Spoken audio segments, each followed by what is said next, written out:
એકવાર એક બેનને ઠાકોરજી ઘરે પધરાવવાની બહુ ઈચ્છા હતી, પણ આ રીતે ભયમાં બિચારા પધરાવી નતા શકતા. પછી કથાના નંદ મહોત્સવમાં આવ્યા અને પછી રાત્રે એમને સપનામાં આમ રડતા રડતા ઠાકોરજી દેખાયા.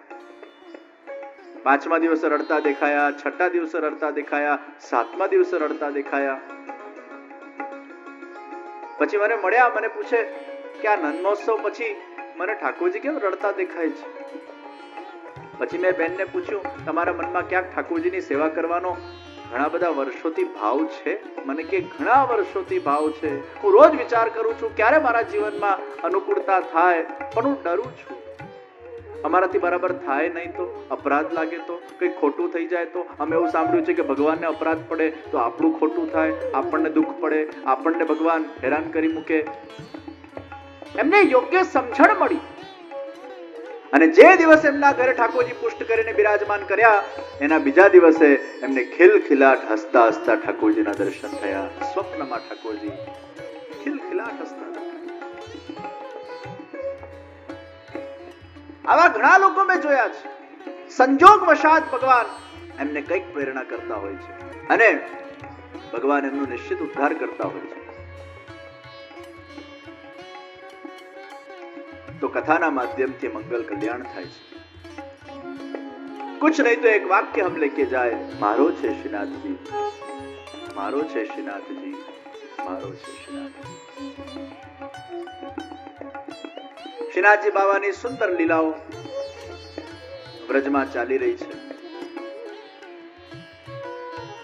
અને ભગવાન શ્રીનાથજીની ઈચ્છાથી શ્રી ગુસાઈજી પ્રવાસ કરતા કરતા મેળતા પધાર્યા. આ મેળતા વસાવેલું દુદાસિંહ રાઠોડે અને દુદાસિંહ રાઠોડના 2 સંતાન થઈ, એક રતનસિંહજી અને બીજા વિરમસિંહજી. રતનસિંહજીની દીકરી એનું નામ મીરા અને વિરમસિંહજી ની દીકરી એનું નામ અજબકુંવર. મીરાબાઈ અને અજબકુંવર એ પિતરાઈ બહેનો હતી. ગુસાઈજી મહારાજ સાથે એમની ભેટ થઈ, સત્સંગ થયો અને એ સત્સંગ કર્યા પછી અજબકુંવર બાઈ એટલા પ્રભાવિત થયા. અજબકુંવર બાઈને શ્રી ગુસાઈજીના અંદર સાક્ષાત શ્રીનાથજી બાવાના દર્શન થયા. એ અજબકુંવર બાઈ દૈવી જીવ હતા અને શ્રીનાથજી બાવા પ્રત્યે એમને પહેલાથી ખૂબ લગાવ, ખૂબ આસક્તિ. શ્રીનાથજી બાવા માટે ખૂબ એમને શ્રવણ કરેલું અને હંમેશા એમના મનમાં ઈચ્છા રહેતી, કાશ મુझे श्रीनाथ जी का साक्षात्कार हो, वो श्रीनाथ जी को मैं महसूस कर सकूं, उनके साथ रह सकूं, उनको चाह सकूं, उनकी बन सकूं, वो मेरे बन जाए, मैं उनकी बनूं. हमेशा મનમાં એ વિરહ વેદના રહેતી. ઘણા બધા જીવોને પહેલાથી જ ઠાકોરજી માટે એક લગાવ હોય. સહજ ભગવાનના મૂર્તિના સામે બેસીને એ અશ્રુ વહ્યા કરે. અને યાદ રાખજો, જ્યારે જ્યારે ઠાકોરજીની સેવામાં આંખમાંથી અશ્રુ પડે એ વખતે તમારા અશ્રુ નથી, એ ભગવાનના એ વિરહ વેદનાના ભગવત આવિર્ભાવ સ્વરૂપ એ અશ્રુ છે. એ ઘડીમાં, એ ક્ષણોમાં ભગવાન સાક્ષાત તમારા હૃદયમાં આવીને બિરાજ્યા છે. એ અનુભવાત્મક અશ્રુ છે. અજબકુંવર બાઈ એવા જ પવિત્ર દૈવીજી, એ પુષ્ટિ ભક્ત અને મીરાબાઈ મર્યાદા ભક્ત, બંને ભક્તિ કરે છે પણ ભક્તિનો પ્રકાર અલગ છે. એકમાં પુષ્ટિ ભાવ છે, એકમાં મર્યાદા ભાવ છે. ઘરે આવીને અજબકુંવર બાઈના આંખમાંથી અશ્રુઓ વહેવા લાગ્યા. ગુસાઈજીને મળ્યા પછી એમને એવું થયું કે હું શ્રીનાથજીને મળીને આવી છું. અને અગર મને શ્રીનાથજી સુધી પહોંચવું હશે તો આ ગુરુ જ મને પહોંચાડી શકશે. મીરાબાઈ મર્યાદા ભક્ત હતા એટલે એમના તારો ઝંકૃત થયા નહીં. અરે અજબ ક્યા હુઆ, સવારે તો તું એકદમ સારી વાની હતી ને અચાનક તને શું થઈ ગયું? अजब कुंवरबाई मीराबाई ने कहे छे, अरे मीरा, गुसाई जी के दर्शन कर कर मुझे मेरा लक्ष्य दिखाई दिया. मुझे जो श्रीनाथ जी की भक्ति में आगे बढ़ना है, आज वो गुरु मुझे प्राप्त हुए. હું એમના પાસે બ્રહ્મ સંબંધ દીક્ષા લઈને મારે શ્રીનાથજીને આત્મસાત કરવા છે. ગુસાઈજીએ ભાવીને જોતા અજબ કુંવરબાઈને બ્રહ્મ સંબંધ દીક્ષા આપી એમના ઘરે મુકામ થવા લાગ્યા, સત્સંગ થવા લાગ્યું અને ધીરે ધીરે કરતા કરતા શ્રીનાથજી બાબા એટલા પ્રસન્ન થવા લાગ્યા અને અજબ કુંવરબાઈ પર એવી કૃપા કરી કે સાક્ષાત એમના ઘરે પધારવા લાગ્યા અને અજબ કુંવર સાથે ભગવાન ચોપટ રમવા લાગ્યા. ભગવાન સાક્ષાત તમારા ઘરે પધારીને તમારા સાથે ચોપટ રમે, હસતા બોલતા ચાલતા ફરતા એ ભગવાનના તમને દર્શન થવા લાગે. એનાથી મોટો સાક્ષાત્કાર કયો હોઈ શકે? અને ચોપટ રમતા રમતા भगवान हारी गया. मैंने पूर्व में ही कहा, होनी को कोई टाल नहीं सकता है और जो होनी होती है उसके पीछे कुछ न कुछ भगवान की एक लीला, संकेत, इच्छा या आयोजन, प्रयोजन होता है. मांग अजब, तुझे क्या चाहिए? प्रेम में हार भी जीत होती है. प्रेम में हार जाना वो भी जीत है.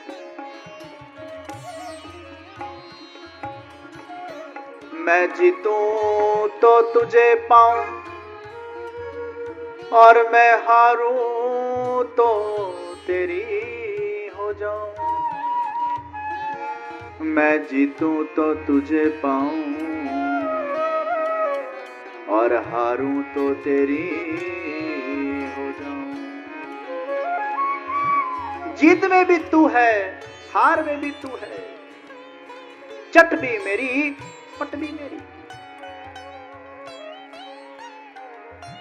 અને અજબ કુંવર સાક્ષાત ભગવાનને જ માંગી લે છે, हे प्रभु, हे राज, आप सदा के लिए मेरी यही कोठड़ी के अंदर विराजमान हो जाओ और मैं अहर्निश तेरे दर्शन कर सकूं, बस यही मेरी इच्छा.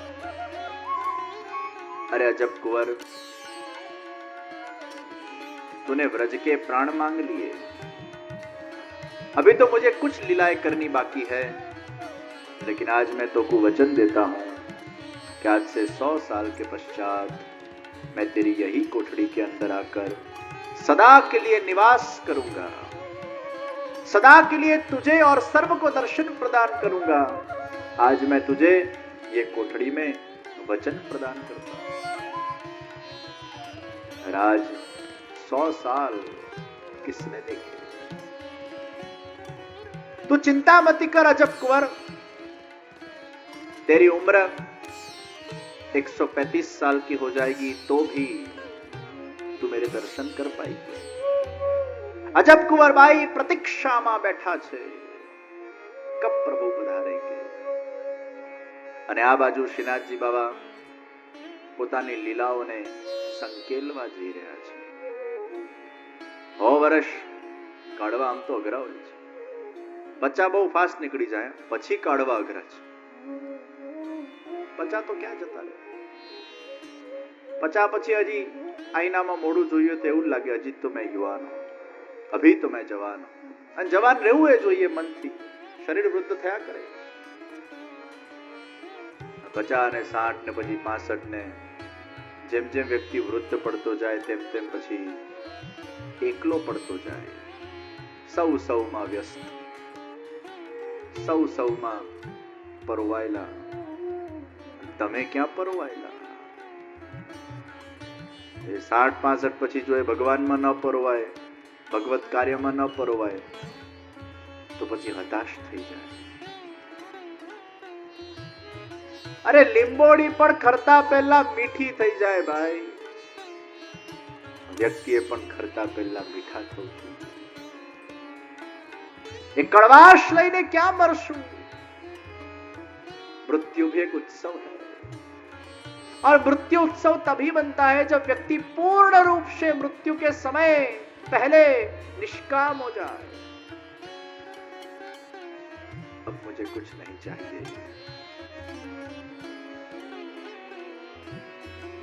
अब केवल मुझे स्वाध्याय करना है, सत्संग करना है, स्मरण करना है, भगवत कार्य करने हैं. अब मुझे कुछ नहीं चाहिए. ઈચ્છાઓને ધીરે ધીરે વ્યક્તિએ સમાપ્ત કરવી પડશે તો જીવનની સમાપ્તિ સુખરૂપ થશે. ઈચ્છાઓ જો સમાપ્ત નહીં થાય, છેક સુધી ઈચ્છાઓ ઈચ્છાઓ ઈચ્છાઓનું પોટલું બાંધી જશો તો પાછું આવવું પડશે.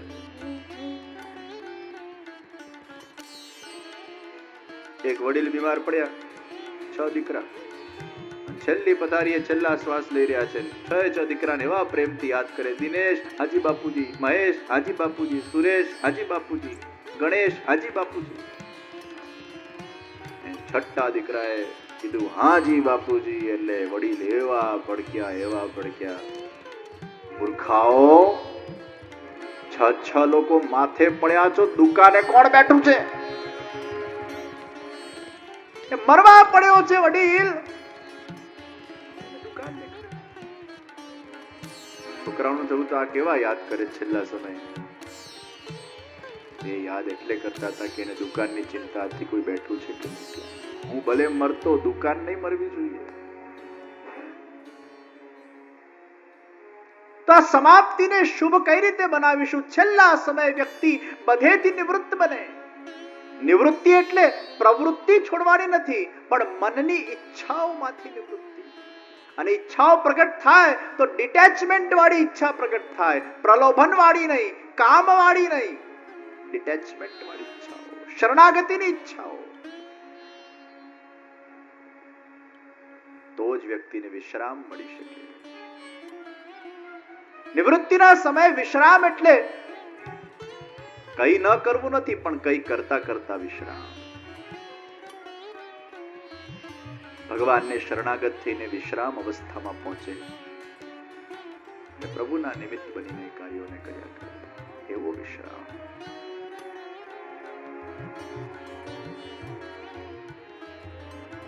તો 100 વર્ષ કાઢવા ગયા છે.